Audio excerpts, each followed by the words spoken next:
আসসালামু আলাইকুম রহমতুল্লাহি ওয়া বারাকাতুহু।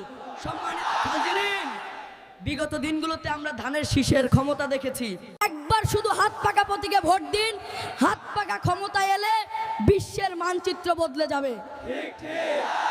আমরা নৌকার ক্ষমতা দেখেছি, আমরা লাঙ্গলের ক্ষমতা দেখেছি, তারা যা বলেছে সব উল্টা করেছে। আমি আপনাদেরকে বলতে চাই, এই বাংলার মাটিতে আর সুদ, ঘুষ, জেনা, ব্যভিচার, চুরি, ডাকাতি, চাঁদাবাজি, খুন খারাপি থাকবে না। আসসালামু আলাইকুম রহমতুল্লাহি ওয়া বারাকাতুহু।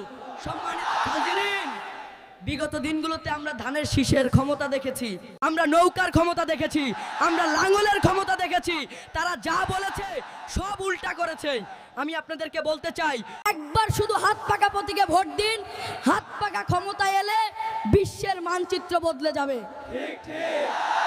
এই বাংলার মাটিতে আর সুদ, ঘুষ, জেনা, ব্যভিচার, চুরি, ডাকাতি, খুন খারাপি থাকবে না। বাংলা, এই বাংলাদেশ সোনার বাংলায় রূপান্তরিত হবে ইনশাআল্লাহ। তাই পীর সাহেব চরমনাইকে ভোট দিয়ে তার হাতকে শক্তিশালী করতে হবে ইনশাআল্লাহ। এই বাংলার মাটিতে আর সুদ, ঘুষ, জেনা, ব্যভিচার, চুরি, ডাকাতি, খুন খারাপি থাকবে না। বাংলা, এই বাংলাদেশ সোনার বাংলায় রূপান্তরিত হবে ইনশাআল্লাহ। তাই পীর সাহেব চরমনাইকে ভোট দিয়ে তার হাতকে শক্তিশালী করতে হবে ইনশাআল্লাহ। এই বাংলার মাটিতে আর সুদ, ঘুষ, জেনা, ব্যভিচার, চুরি, ডাকাতি, চাঁদাবাজি, খুন খারাপি থাকবে না। ধানের শীষে পোকা ধরেছে, আর নৌকা সাগরে ডুবে গেছে, এবং লাঙ্গল ভেঙে গেছে, এবং মানুষ হাত পাখার বাতাস খাচ্ছে। ঠিক না বেঠিক? আপনারা ভিডিওটিকে বেশি বেশি শেয়ার করে দিন, যাতে করে সবাই দেখতে পারে যারা চরমনাইকে মহব্বত করেন ইনশাআল্লাহ।